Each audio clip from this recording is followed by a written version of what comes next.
tegerezwa kuba waratoye ku nkuru ufise urupapuro rw'umutsindo rwa leta diplome d'etat. Denied. Siyoni igihe kimwe ariko baravugana na mugenzi we minisitiri Tibris ko kuvuga ati neza na neza umuhungu wanje ntiyishimye, ati yahejeje amashuri yiwe, ati nta nubwo arondera n'akazi, ati amara akanya kose arwa atwenga na bagenzi biwe, ati nta kuntu wamuha akazi gato cyane mu bushikiranganje imico kama, kubaho neza, gutwenga n'inkuru zitwenza. Tibris aramwishyura ati nta kibazo,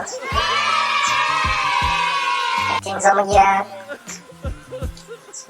icegera ca shefu do kabine, hanyuma aheza ahembwe miliyoni 30,900 ku kwezi. Siyoni ati wapi ntibikabe, ati sivyo nshaka, nshaka ko atahura ko mu buzima ari gukora hanyuma akamenya agaciro k'amahera.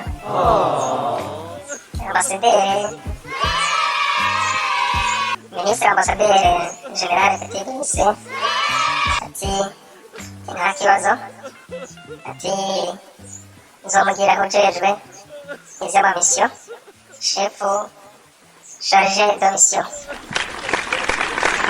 Ico gihe aheze ahembwe miliyoni 25,500 ku kwezi. Siyoni arongera ati toya ati nayo ni menshi cane, ati ni vyinshi cane, ati ateza gutahura ko umushahara wose barawukorera. Tibris atangaye cane ati reka tumugire rero gutunganya ivy'amamisiyo, hanyuma tumuhembe miliyoni 12,900 ku kwezi. Siyoni arongera ati oya, ati n'ivyo ni vyinshi cane, ati kimukwiye ati ikibanza gitoyi, akibera umufonksiyoneri mutoyi, ati nyene aciriritse ari hasi cane, hanyuma agahembwa n'ibihumbi 150 ku kwezi. Tibris atangaye cane ati sinukuri aho ataho naco nogufasha.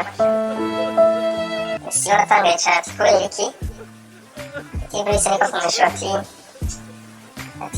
kuri poste nk'iyo ku kazi nkako bisaba kuba waratoye ku nkuru kandi ufise n'urupapuro rw'umutsindo wemewe na leta citwa diplome d'etat.